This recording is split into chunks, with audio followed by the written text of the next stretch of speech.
Ça, c'est moi. Mais ça pourrait être toi. Ou moi, ou elle, ou lui. Mon histoire parle de harcèlement. Mais c'est aussi une histoire d'illusion. Dans ma classe, l'an dernier, il y avait un groupe. Ils semblaient sûrs d'eux, stylés. Mais j'ai calculé pas trop. Je voyais bien qu'ils aimaient se foutre de la gueule de certains élèves.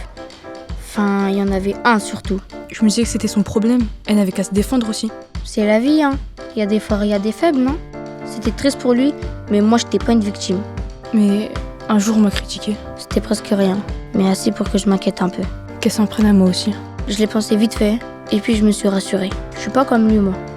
À partir de ce jour-là, moi aussi j'ai commencé à rigoler un peu. J'ai vanné de temps en temps aussi, mais c'était pas méchant. Enfin, c'était pas beaucoup. Ils étaient puissants, ce groupe.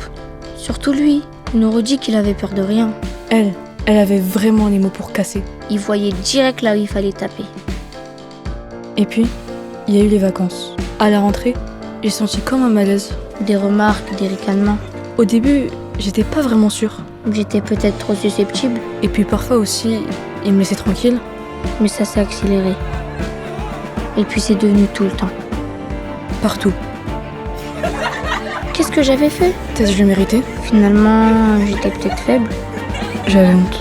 Et puis personne ne disait rien. C'était normal alors. C'était un enfer.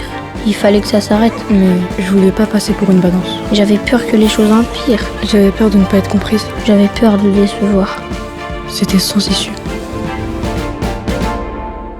Mais un jour, quelqu'un a bougé. Au milieu de ce groupe, tout à coup, j'ai vu une main tendue. Et c'est comme ça que le cauchemar s'est arrêté. Cette histoire parle de harcèlement. Mais elle parle aussi d'illusion. L'illusion que j'étais seule et que personne ne pouvait rien pour moi. L'illusion qu'il y aurait des faibles et des forts. Enfin, si c'est le cas, ils sont pas là où on croit. L'illusion que c'était pas mon problème. Alors qu'on est responsable de nos mots. Et de nos silences aussi. Il faut pas attendre qu'il y ait un drame pour agir. Il faut pas renoncer. Parce qu'on finit toujours par trouver le moyen d'être entendu. Le courage est contagieux. N'ayons pas peur de le transmettre.